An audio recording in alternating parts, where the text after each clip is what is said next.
Hello and welcome to the Sunnyside podcast. My name is Azan and I'll be your host for today. We are here at the beautiful island of Willingili, one of the most eco-friendly islands in the Maldives.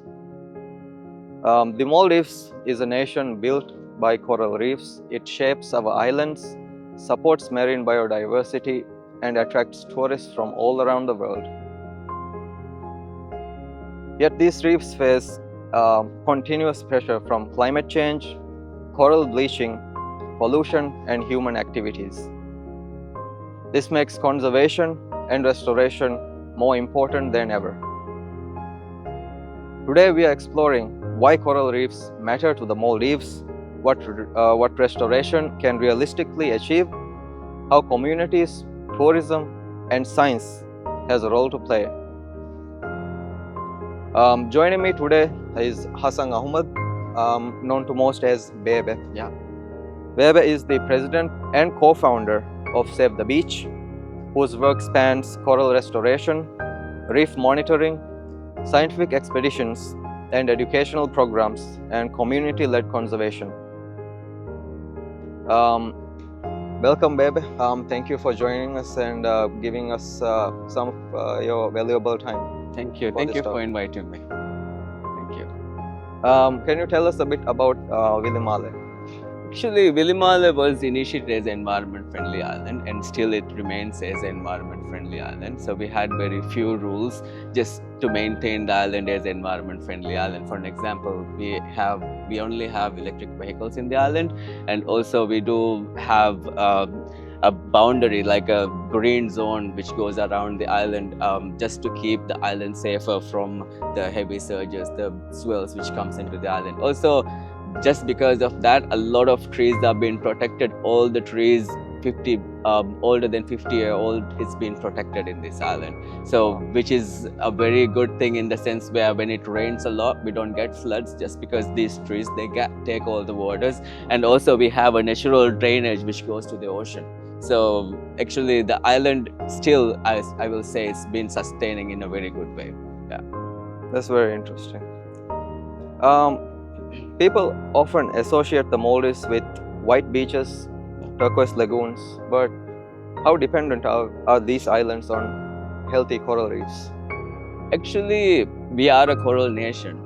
So I think we are fully depending on our coral reefs. So without a coral reef, these islands even will not exist. All the sand which is being here developed as an island, it's coming from corals actually. So for the first, we get a barrier which protects our island from the heavy surges, heavy waves which comes into the island, and also it attracts a nice biodiversity of fishes and other organisms to the reef. And also we feed from the ocean. We get all our economic benefactors from the ocean actually. So I think the reef plays the most key role in the Maldives, and it's very important for the islands to be sustained. Also, that is the natural resilience of the island. The first natural resilience we get is having a healthy reef surrounding the island. This is the first layer of protection for the island, right? Yeah. So what are the biggest threats facing the reefs of the Maldives today? Today we have our reefs have been impacted by climate change impacts. Like for an example, we have been hitting bleaching, and also there is a bit of sea level rising as well. Other than that, there is a lot of human pressure to our reefs. So together with climate impacts and human pressure, I think it has impacted our reefs like it has never been before. Yeah. Actually brings us to our next question. Global events such as coral bleaching have received a lot of attention these days. Yeah. And there's a El Nino that's happening right now, possibly one of the worst. Yeah. So how have the Maldivian reef specifically been affected over the years? Actually, Maldives reefs has been affected since like every bleaching we had an impact to our reefs. For an example, the mass bleaching, the first known mass bleaching that we know is 1998. So within 1998 coral bleaching, there was something like 80% of corals were gone from the Maldives, and again it recovered until 2016, and into until 2016 like 70% of corals recovered actually, and in some reefs they recovered better than even before. In 2016 again we got a mass bleaching, El Nino. So at that time I saw it to my eyes, the impact of bleaching. So the whole reef, most of all corals were bleached. There were very few corals which were surviving from that bleaching. Actually, the mortality rates were very, very high after the bleaching. And also the good thing is we also saw the recovery to our eyes. So every year as we do the scientific cruise, we get to monitor the same reefs that we have been monitoring all this time. So we saw coral bleaching in 2016, and in 2017 most of the corals were dead. But when we did a coral recruitment study, we saw a lot of baby corals already settled on the reef. So what happens is actually in our bleaching period comes around mid-April until May, or sometimes it prolongs to June. But other than that, from there the recovery starts, right? So when bleaching period comes, also that's the period where the coral spawns. So we have seen bleached coral even they spawn when their Q is right. So when they spawn at that time period, what I believe is the ones who are settling, they are settling also in the warmer temperatures. Okay. Which means they are also stronger. So the strongest of the survival of the fittest, they survives. Okay. Those are the ones which go and settle on the substrates. So we saw a lot of them, like for an example, in 1 meter quadrant, we have found more than hundreds of recruits growing. So meaning actually when you see a dead reef, it's not a dead reef. There is so many like baby corals, so many organisms growing on the reef actually.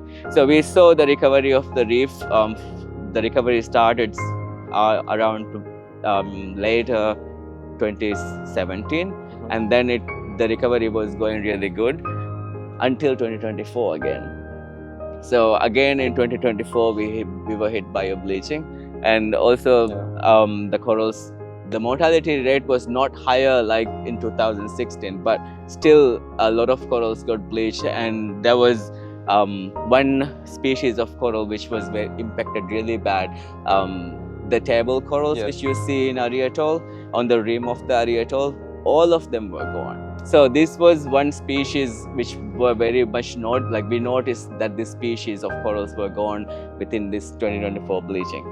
Okay. Yeah.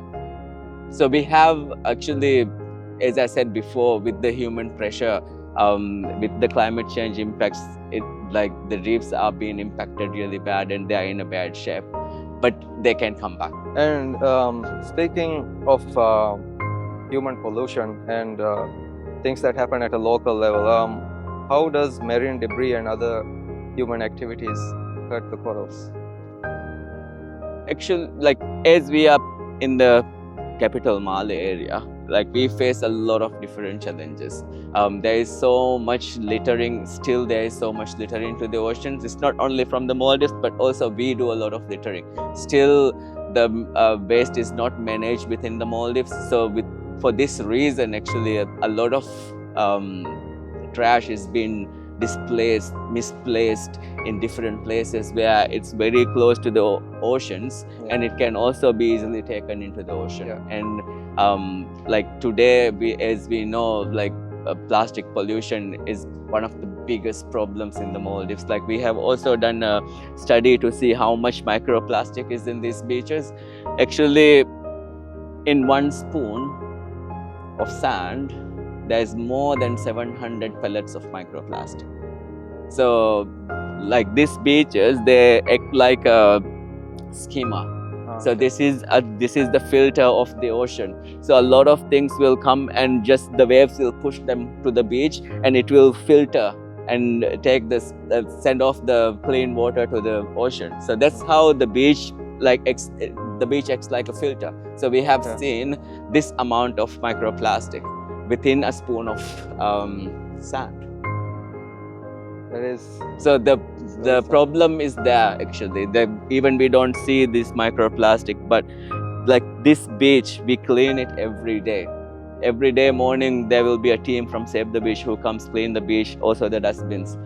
Like today, we don't see much of trash here, but still, it's not visible. It's the trash now. It's not visible. Yeah. It's inside the sand. So before we used to brush our teeth from the sand, but today I can't tell my younger generations to do the same because there is a lot of microplastic in it. So we need to think of it like we need to change our ways and think of a way where we can reduce as much as plastic within our lives.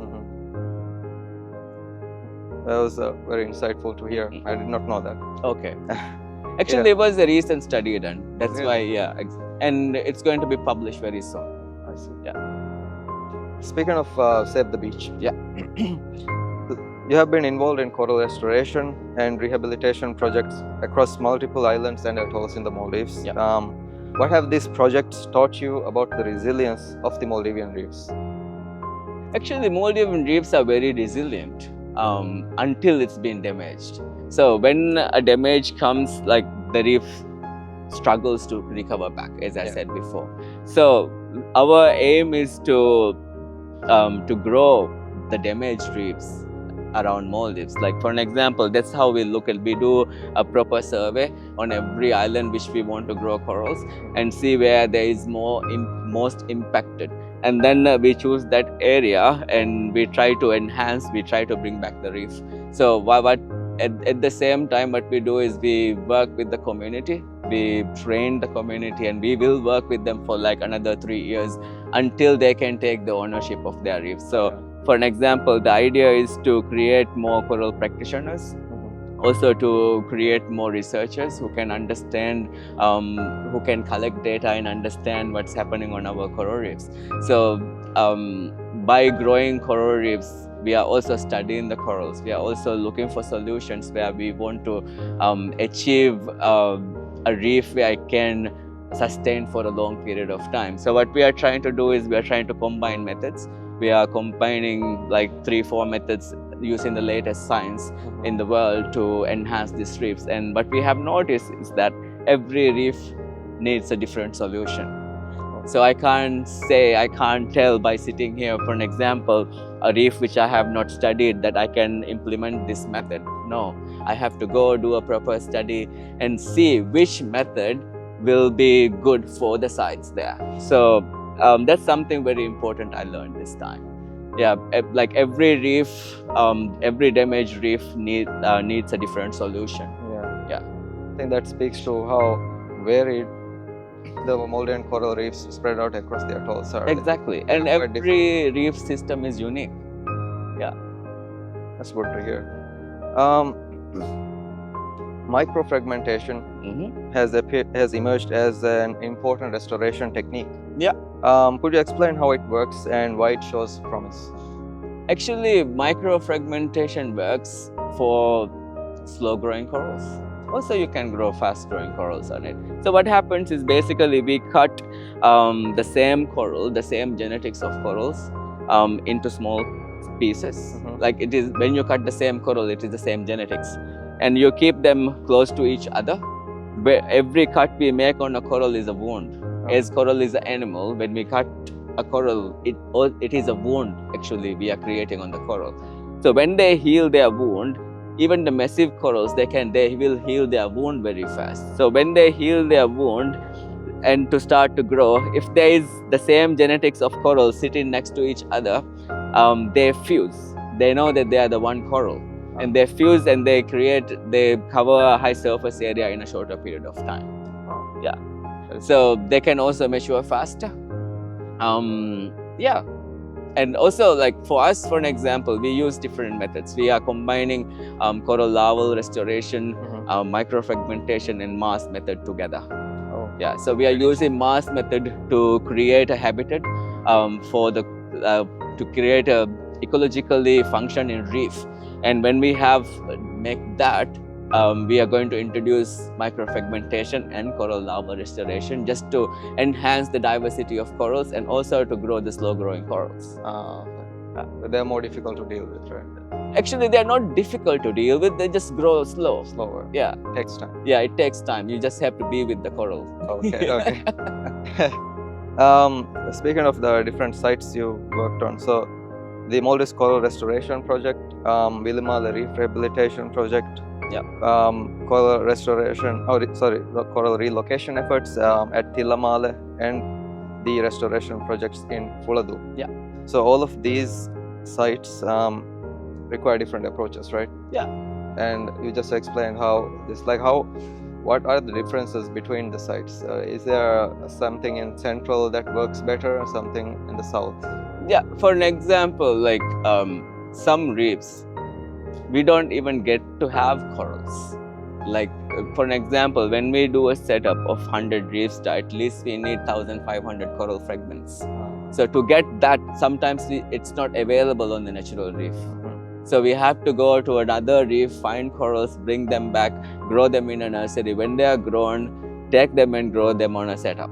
So it takes different methodologies to come to a solution for a reef. For an example, some reefs, Mars method that we use is to actually what happens is when corals grows in a frame, it's a low frame, and all these we call the frames reef stars. All the reef stars are connected together as a web.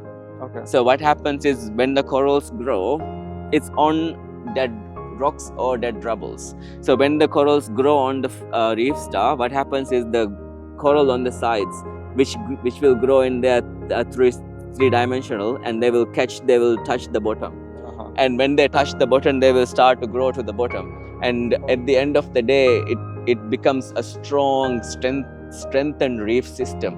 Okay. So after having that done, when you have a reef built, there is so much fish attracted. Like within our sites, there are like the fish abundance increase 200-300% in 1 year.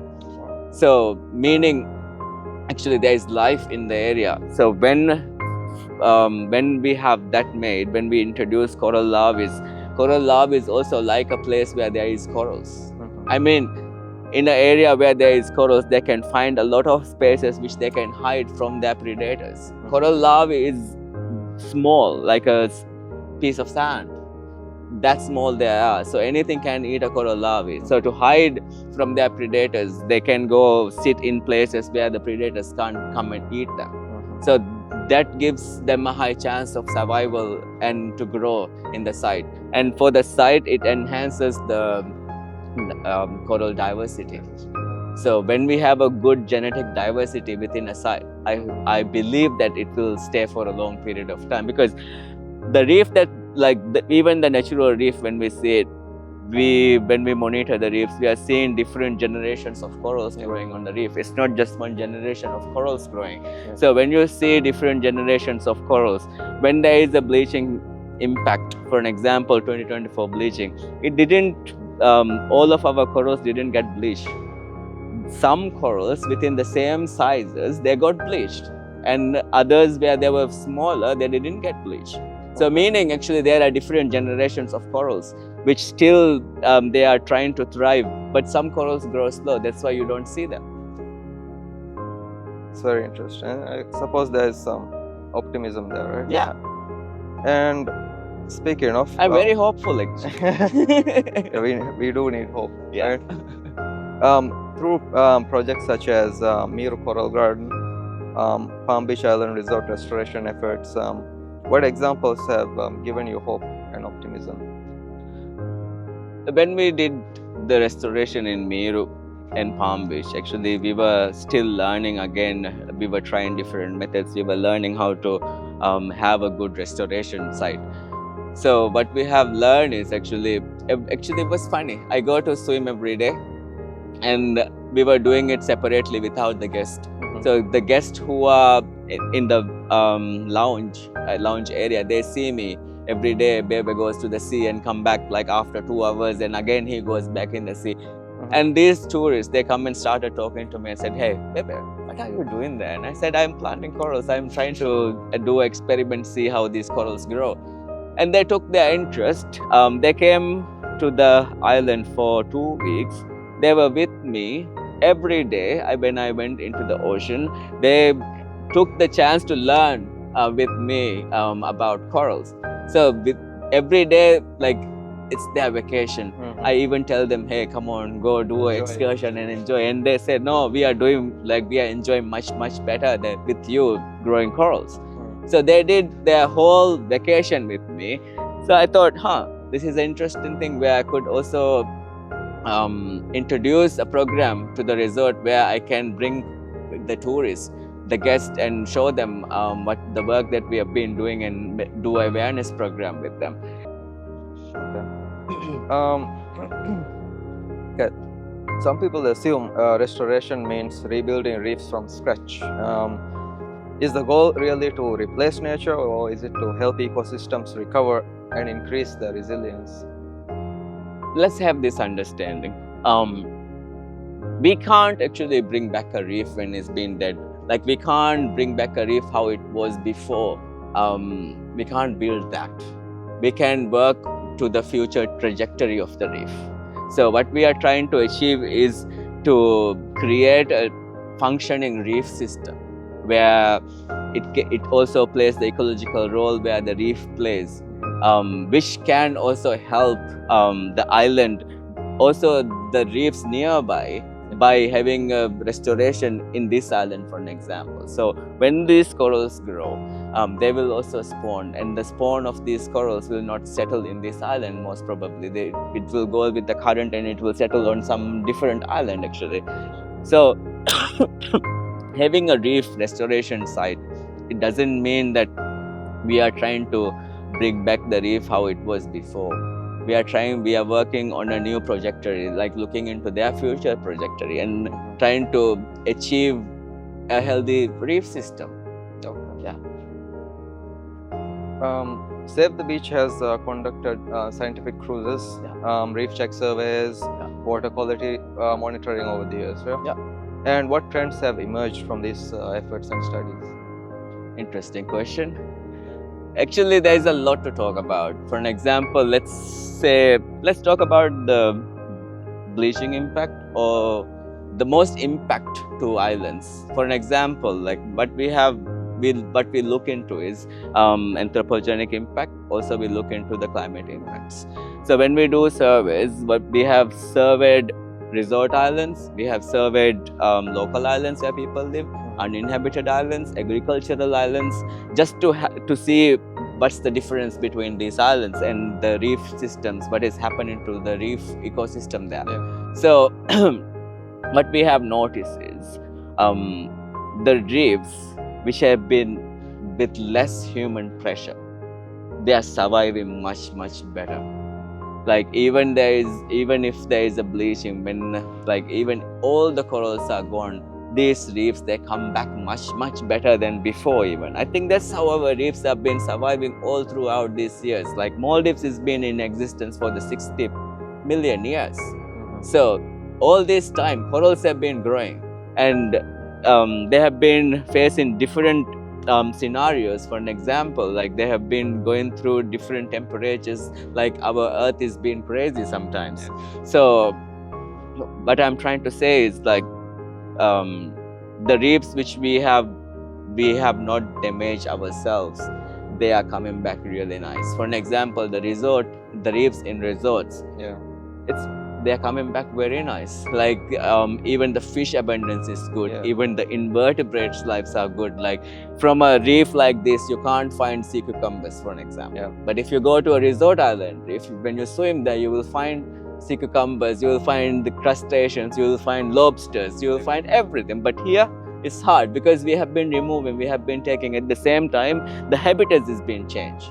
So when they lose their habitat, it's gone. It's not coming back. So, through Save the Beach and the monitoring that has happened, that you've been engaged in, you have also introduced underwater camera systems. and marine life identification programs as well. How do technologies and citizen science contribute to conservation in the Maldives? It contributes a lot actually. Like before the citizen science programs, actually the methodologies which people have been collecting data was not very consistent. Also, like different people were collecting data in different methodologies where it was difficult to put together the data and determine something out of it. When citizen science came into place, like anybody could learn it actually. When it's a very simple program where you just learn about fish, the inverts, the corals, the impacts, where you see the reef completely differently after doing the citizen science course, for example. So you see the reef differently. You have a better understanding of the reef system as well. So the data you collect is valuable as how you explain the reef to somebody else, which also helps a lot for others to understand the reef systems. So, for an example, when we had the monitoring cameras, actually it was done by Stream Motion. We did a partnership with Stream Motion together to do this camera system. So it is a camera system with artificial intelligence integrated to monitor the fish life and the coral growth, and also a lot of other things within the sites. So after having the cameras, we have monitored bleaching periods. We have seen coral bleach. We have also seen how they recover back. We have also seen how the fishes started to abandon coral restoration site. Most of these cameras are placed on our coral restoration sites. So when we are on a site, fishes are scared. Basically, they move, they go, you don't see all of them together. But when we leave a camera behind, you see everything which happens to your site. So when you have a link where you can see the live footage of your site, that's a lot of information. So we have seen predatory fish coming to our sites, trying to feed on the small fish. We have seen fishes coming to hibernate on our site. For example, the parrot fishes. There's a lot of parrotfish they use to sleep underneath the reef stars. Also, we have been seeing a lot of sharks which has come to the sites. When we are there, the sharks are not there, but when we are not swimming at the site, we see a lot of sharks within our videos as well. So we use these videos as an educational tool where we show them to others. Like people have not seen coral bleaching and recovery of a coral, for an example. So it's something really cool in the sense where you get a very good message after seeing this to your eyes. So also the recovery of the reef after bleaching. So these are things which we don't see to our eyes. And when we have these cameras, like we have been monitoring, we have monitored two bleachings. We have when we implemented the project was just the starting of the restoration in Sulabu, for example. So we saw how they grew even. We have made timelapse to show people how the corals are growing and covering the whole area to become a reef, politically functional reef. Yeah. It was really, really good. And I think citizen science is very important as a awareness tool, at the same time a research tool where people can collect data, meaningful data from oceans. Yeah. Speaking of you just mentioned some predatory fish that comes onto the reefs, and you mentioned one of my most favorite fish, which is the parrotfish. Yeah. Could you give us that one important fact about parrotfish? I don't think a lot of people know, but it's so important, their role in our ecosystem. So for parrotfishes, they play a very vital role in our coral reefs. They play a very important role where they are herbivores. They eat the algae. So what we have noticed is actually before a spawning period, there is always a lot of parrotfishes which comes to the reef, which clean the substrates for the corals to come and settle. And also they, by grazing algae, they bite on corals. They take nutrients from the algae and they poo out the sand. This sand, like 75% of this sand is actually parrotfish food. And this is a study proving today, it's a fact, that 75% of the sand is parrotfish food. And also, they help in a way where sometimes when there is a disease to a coral, for an example, if there's a disease in this area, it will kill that area. The disease will kill that area, and when that area is vulnerable, other things will start growing on it. For an example, algae. That is the time where the parrotfish come and eat the even the disease. So they eat the algae together with the disease. Okay. So it also helps in a way where controlling disease as well. So they play a very vital role, which is very important for our programs. I think Maldives has taken a very important step and a great stride in protecting the parrotfish. Yeah, it's a very yes, today parrotfish are protected in Maldives, which is amazing news. Yeah, Exactly. and They are funny. For me, they make me laugh in the world. They sound like chickens. yeah. For me, I call them Chickens of the ocean. So speaking of citizen science, conservation isn't only about what happens underwater, right? Why is awareness and community involvement just as important? And what is the importance of citizen science? And how can young people and even older people get into this and actually make an impact for their country? But the beauty of citizen science is anybody can participate. Anybody can learn. Anybody can take the interest to start collecting data, also analyzing the data to know what's happening to the sites or the given environment. Community, I think the change comes within the community. So as we are a country, we are lacking so much knowledge of our natural environment. Even today we don't have a marine biology course in the Maldives. So the level of the knowledge we have regarding our oceans and the reef is very poor. So I think it's something very important where to empower the locals and to do awareness work with them. And we have to keep reminding people how important our reefs are. If it has been not said enough, people will forget. So for an example, littering is a very simple, easy thing, right? It's very easy to go put your trash in the dustbin, but also it's very easy to throw it here. Yeah. So just to change that behavior, it needed some awareness.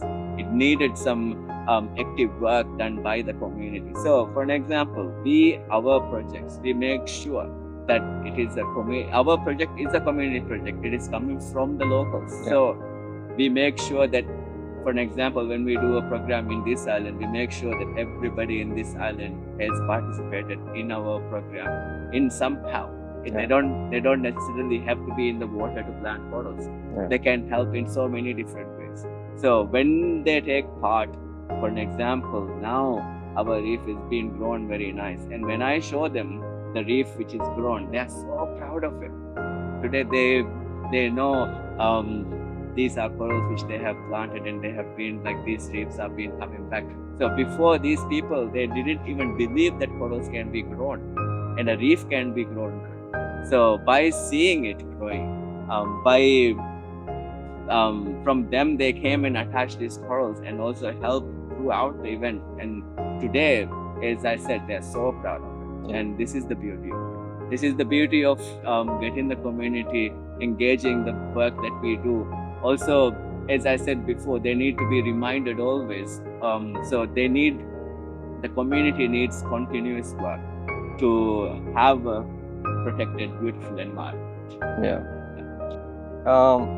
As you mentioned, you do a lot of work, educational programs, training activities.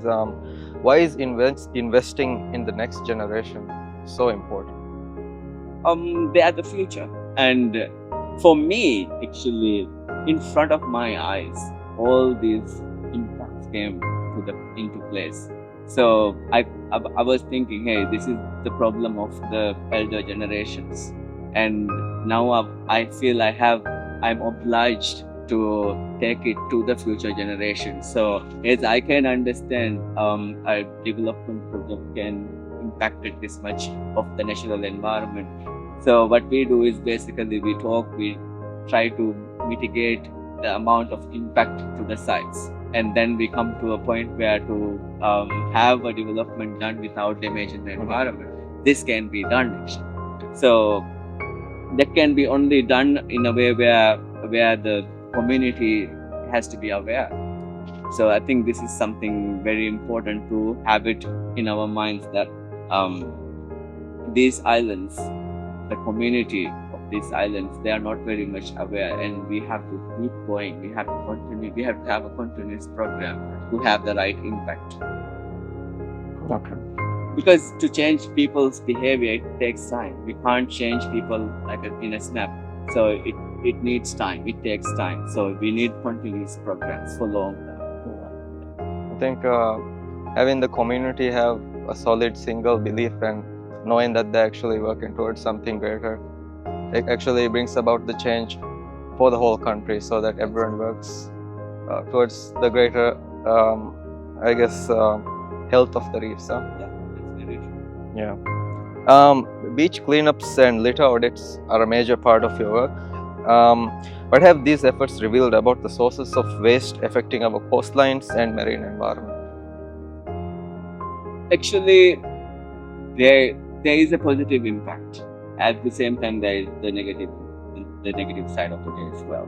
So, for an example, by having a beach clean every day, having a continuous program for 10 years, actually the littering here has gone down to a level where today, I can bet you can't collect more than 7 kilos of trash from this beach. 100%. So, when we started, we didn't had dustbins placed. We didn't had awareness done in the island. So we continued our programs. So we had done cleanups like so many, like since we started till today, and we do it even here in this island, even if there isn't much of trash. We do the cleanups, and every cleanup is an awareness program. So, for an example, the first litter audit we did, we took 3 tons of trash from this beach only. 3 tons. 3 tons of trash in one day. So, our litter audit result shows that there was 73 tons of trash littered on the beach per year. So, we thought, no, we're gonna tackle this issue. So we started cleaning the beach, we placed dustbins, and we kept it going. And we kept going the litter audits as well to see how it's been improving or not. Within 10 years, the littering went down to 1.3 tons, and today per day there's less than 7 kg. That is amazing. Yeah. I think that speaks volumes to how continuous effort in a single community, and you actually can bring the change. Yeah, and also from here it can impact others as well in a positive way. So when we started cleaning, when people have seen this beach clean, people have been approaching us, people have been asking us to teach them to do litter audits, to do cleanups, and we have been doing it. Like we have trained a lot of people to do litter audits, to do proper cleanups, and when we do a cleanup, to have it as a awareness program as well. So today things has changed a lot. Like before, I can't tell that like there are people that who will not litter, but today I can't even tell the number of people who will not litter, because I have seen the change to my eyes. I have worked with a lot of people. I have worked with all the schools in Greater Maldives area. They've been in the field for the past 19 years. So we have worked with all the ministries, all the schools in the Greater Maldives area, a lot of businesses where we have made them aware on the issue of littering and waste management. So I think today things has changed. There is definitely a good shift. Change. Exactly. I think it's really important to remember how Maldivians are innately very clean and people, like, we are. and it's still in us, and you can still bring it. The thing is, like before, that the things which we use and the litter was very different than today. So before, even my parents, when we moved to Willingili, they will cook at home. They will come to wash their pots. here to the Yeah. beach, and they will throw the extra rice. That is the littering. Yeah. They throw the extra rice into the beach. They are all biodegradable. Degradable, yeah. So when plastic was introduced, our parents, they didn't know the negative impact of Yeah. plastics. They saw it as a solution, an easy way of doing things. Yeah. So they started using these plastic bags to put the empty rice, to put the litters, everything, and they come and throw it to the beach. And because why? Because they've been doing this for the all their life. So they think, oh, it's okay. This plastic will also go, but no, it started accumulating. Yeah. And accumulate when it starts to accumulate. When people see a lot of trash in one area, they will think as, this is the garbage. I can also put my trash there. Yeah. So people started doing that. So when we did the first cleanup here, we collected couches, refrigerators, beds, chairs, pillars, name it. Yeah. Like, everything was here. So it took us like 12, 13 years to come to this point where we have a clean beach. For this island, right? For this island, yeah. We can definitely export it to our other islands. Definitely. It's a repeatable model. Replicatable in all the islands in the world. It just needs a group of people who loves the environment. Yeah. And they can spread this message throughout the island. Yeah. I think you make a really good point, a case where we can't blame it on people who are coming here to work. We are responsible and we set the example. Exactly. And people will follow what we do. Yeah. So it's always good to find the solution than complaining. Yeah. Find the solution. Yeah. I think that's a good way to go about it. That's how we Save the Beach will come with solutions. Perfect. So we're almost going through to the next segment, which is about tourism. So the Maldives tourism industry depends heavily on the natural environment of the Maldives. How essential are healthy reefs to maintaining the country's appeal as a destination worldwide? I think Maldives became a tourism destination because we had pristine coral reefs. We had, when you have a healthy coral reef, everything else follows. So when you have a healthy coral reef, there are rays, there are eels, there are sharks all the time on a reef at any given time. So that was one of the factors where a lot of tourists started visiting Maldives. So I think the coral reef is the most important environment needed for the tourism in the Maldives, and it has to be protected properly if we want to have a sustainable tourism in the Maldives. As now we have started local tourism as well, where tourists can visit to all different islands, so which has a very positive impact for me, in the sense where when the tourists are at the islands, they start to complain. When they see trash, they complain. When they see a reef damage, they complain. So that's where also people in islands, where they start to think about these issues. So before they didn't have a problem, so they didn't have to think about it. These kind of things are there. So for me, I will say the coral reefs is the most important thing which we have to protect to have a sustainable tourism. That is definitely what brought the first tourists, Italians, because they are diverse and they saw the magic here. And still our oceans are special, and still we have the best of best diving sites in the Maldives. And we still have time. And still we have time to protect it. Many resorts have become partners in restoration and monitoring projects. How important are these collaborations for your work and for the Maldives? Actually, every project which has started regarding coral restoration in the Maldives has started in a good way. Like it's very hard to be a Maldivian sitting here to learn about coral restoration. So coral restoration was introduced by foreigners from other countries who came to this country, and people were very new, and we wanted to learn, we wanted to see how we can keep growing our corals. So it became a key where it has been introduced in resorts for the guests also to take part in coral restoration. So it started like this. Mhm. It's not a problem where we need to, when we have a restoration site, we study the corals. We know, then only we know what's going to happen, even if we can grow corals or not. Yeah. So different projects have started in different time periods. They have been following their methods since they have been growing corals. But again, today, the new resorts, the new restoration projects, they are also using the latest science. Yeah. They are also trying to enhance their coral reefs with a good diversity of corals, and also having a perfect fish abundance in their islands. So this is what they are looking for, and this is what they want. So I believe that most of the coral restoration projects going around, it's good, where it always has a positive part of it, where people will come and learn about corals. People will engage in the marine conservation field. Also, there's so many things into it. Maybe like for a kid, they might come and learn about corals, and they might want to become a marine biologist at the end of the day. Yeah. So it helps in so many different ways. Perfect.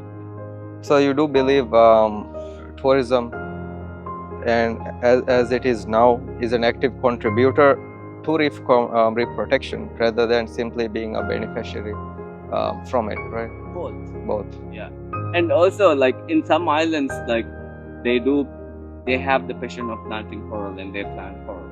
It's not always like the main focus of the resort to grow corals.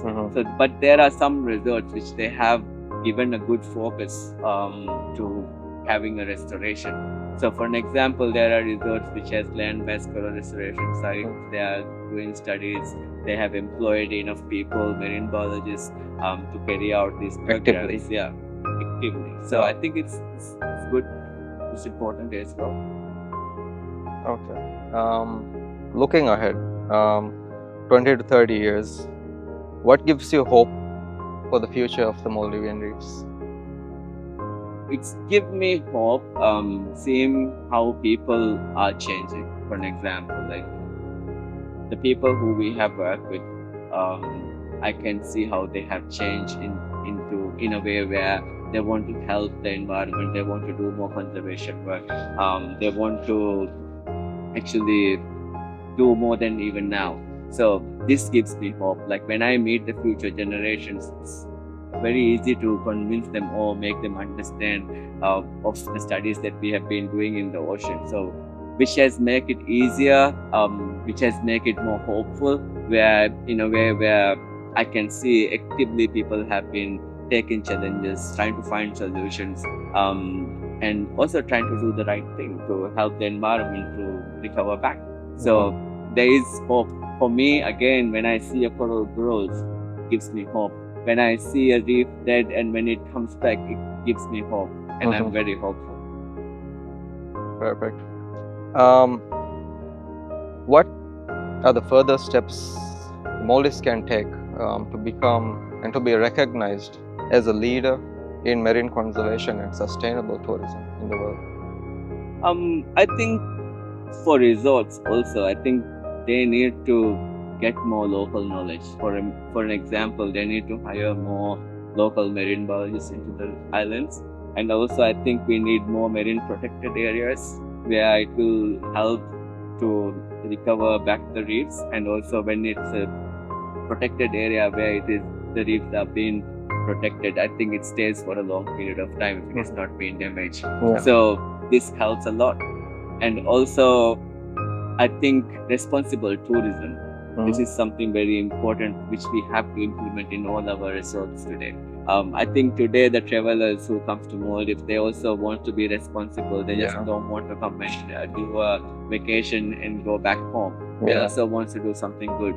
So I think this opportunity has to be there in every island, in every resort island, or everywhere we do work with guests, tourists. So eco-tours, responsible tourism, I think this is the next way of getting more tourists into the Maldives. Because today people are not dumb. They can understand, they will know. Like before we could lie and say, hey, this is the nice reef, even if it is damaged. But today we can't do that. People will know. They can just search in internet, they will see what's happening. So I believe people are more conscious. People, Yeah. the travelers are more conscious than before today, and I think they need responsible. They need to spend their vacation responsibly than before. Yeah. And I believe that this will be the next best thing for the Maldives.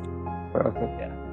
Yeah, and yeah, that brings us to the close of this very insightful conversation about conservation. Before we part, would you like to share a message with our audience? Yeah.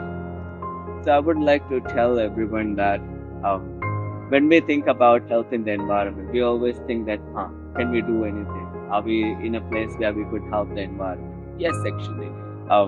Today, everything we do for the environment, it counts. Even the smallest thing that we do for the environment, it counts. I mean, if you put the litter in the right bin, it counts. If you switch off the light when you go out of the house when it's not needed, I think that counts.